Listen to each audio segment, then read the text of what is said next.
स्वागत है आपका। क्वेश्चन देख लेते हैं।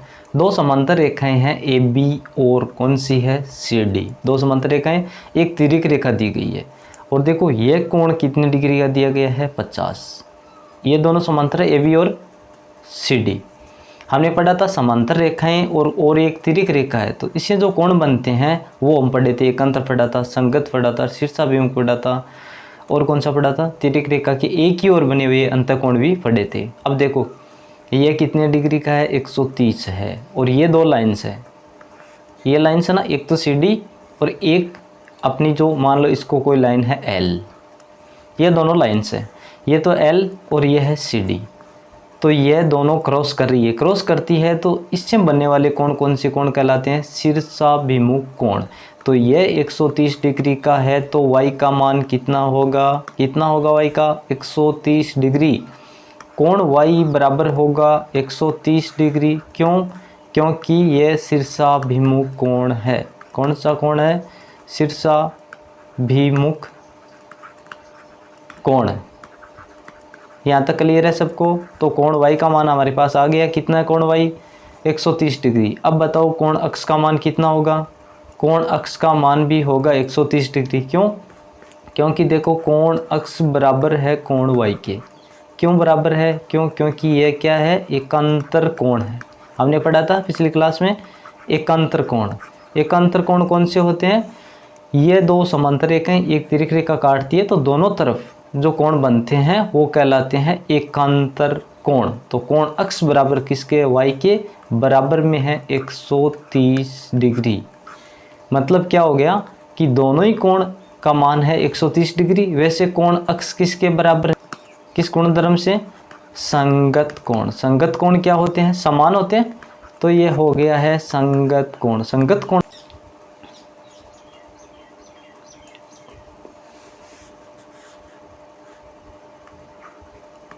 अगला एग्जाम्पल देख लो। तीन समांतर रेखाएं दी गई है ए बी, सी डी और ई एफ। ए बी किसके समांतर है? सी डी के। सी डी की 18 डिग्री। ठीक है। अब देखो 3m कितना होगा, यानी कोण y का मान कितना आएगा? y आ जाएगा 54 डिग्री। तो कोण y बराबर आ गया है 54 डिग्री। और कोण z बराबर क्या होगा? 7 से गुणा 126 डिग्री। 18 सती 126, 126 डिग्री हो गया। तो y का मान आ गया 54, z का मान आ गया 126। अब अक्ष का मान निकाल सकते हो क्या? निकाल सकते हो। किसके बराबर होगा? z के बराबर होगा। देखो ये वाला कोण z, ये वाला कोण है अक्ष। तो ये दोनों क्या है? संगत कोण है। क्यों? देखो आपस में ये दोनों समांतर रेखाएं, ये है अपनी ए बी और ये है नीचे सी डी और ये है तिर्यक रेखा। तो यहाँ पर कौन बन रहा है? अक्ष। यहाँ कौन सा बन रहा है? जेड।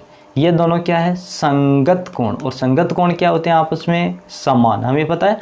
तो कोण अक्ष बराबर कोण जेड बराबर क्या होगा? 126 डिग्री। क्या होगा? संगत कोण। संगत कोण आपस में क्या होते हैं? समान। तो ये हो गया है संगत कोण। तो क्लियर हुआ? अक्ष का मान कितना? 126 डिग्री। y का मान 54 डिग्री और z का मान 126 डिग्री। कैसे निकाला? ये वाला z था, ये भी z हो गया। रेखिक युग्म से दोनों को 180 के बराबर किया। फिर हमने चर का मान निकाल के 3 और 7 से गुणा किया और z हो गया अक्ष के बराबर संगत कोण वाले नियम से। अगला क्वेश्चन देखते हैं। PQ समांतर है ST के। PQ किसके समांतर है? ST के। PQ कौन सी है? ये वाली रेखा PQ किसके समांतर है? ST के। इसका मतलब क्या हुआ कि इसको आप इधर बढ़ा दो तो भी ये इसके समांतर ही रहेगी। लेकिन हमें इससे मतलब नहीं है क्योंकि हमें तो ये वाला कोण नीचे वाला और ये 130 दिया है और ये वाला कोण ज्ञात करना है।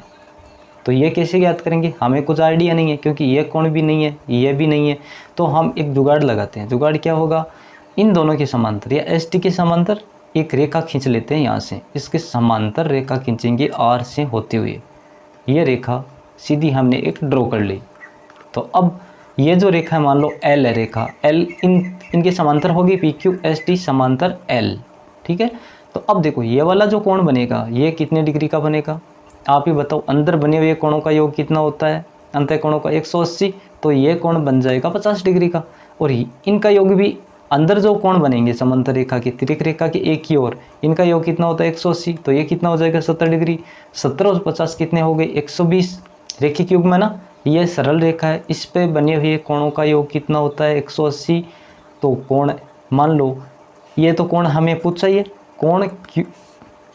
कोण Q R S plus 70 degree plus 50 degree बराबर कितना है 180 डिग्री। 70 और 50 120 हो गए, तो कोण क्यू आर एस का मान कितना आएगा 60 डिग्री। 120 घटाओगे 180 में से तो कितना बचेगा 60 डिग्री, ये आ जाएगा इसका आंसर। कितना छोटा सा है, देखो देखने में हार्ड लग रहा था, बहुत आसान है। कितना हो गया 60 डिग्री। तो ऐसे आप कोई भी क्वेश्चन हो इस तरह का, आप नई लाइन ड्रॉ करके भी आंसर निकाल सकते हो। Thank you.